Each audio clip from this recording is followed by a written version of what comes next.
مطرف بن عبداللہ مدنی رحمۃ اللہ علیہ لکھتے ہیں، میں منصور کے پاس آیا تو دیکھا کہ وہ غمگین بیٹھا ہے۔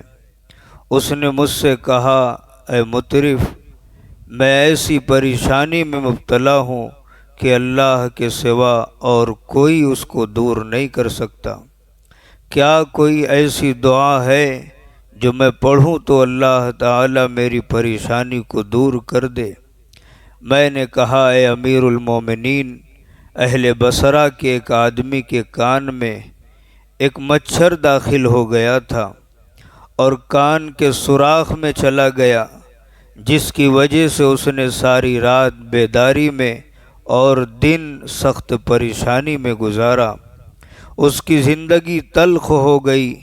چنانچہ اس کو حضرت حسن بصری رحمۃ اللہ علیہ کے کسی صاحب نے کہا، تم ایسا کرو کہ رسول اللہ صلی اللہ علیہ وسلم کے صحابی حضرت علا بن حضرمی رضی اللہ عنہ والی دعا پڑھ لو، جو دعا انہوں نے کسی جنگل و بیابان اور سمندر میں مانگی تھی، جس کی وجہ سے اللہ تعالی نے ان کو نجات عطا فرمائی۔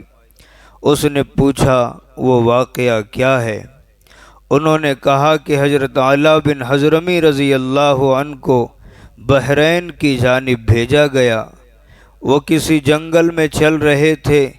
اس دوران ان کو اتنی شدید پیاس لگی کہ انہیں جان کا خطرہ پیدا ہو گیا۔ چنانچہ وہ ایک جگہ ٹھہرے اور 2 رکعت نماز پڑھنے کے بعد کہنے لگے، یا حکیم، یا علیم، یا علی، یا عظیم، بارش برسا دے۔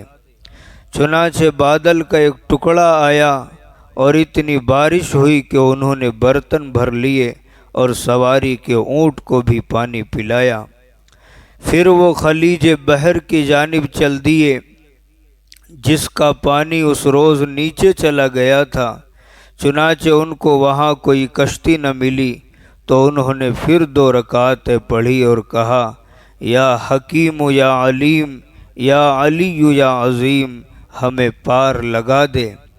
پھر اپنے گھوڑے کی لگام پکڑی اور فرمایا، اللہ کے نام سے دریا کو پار کرو۔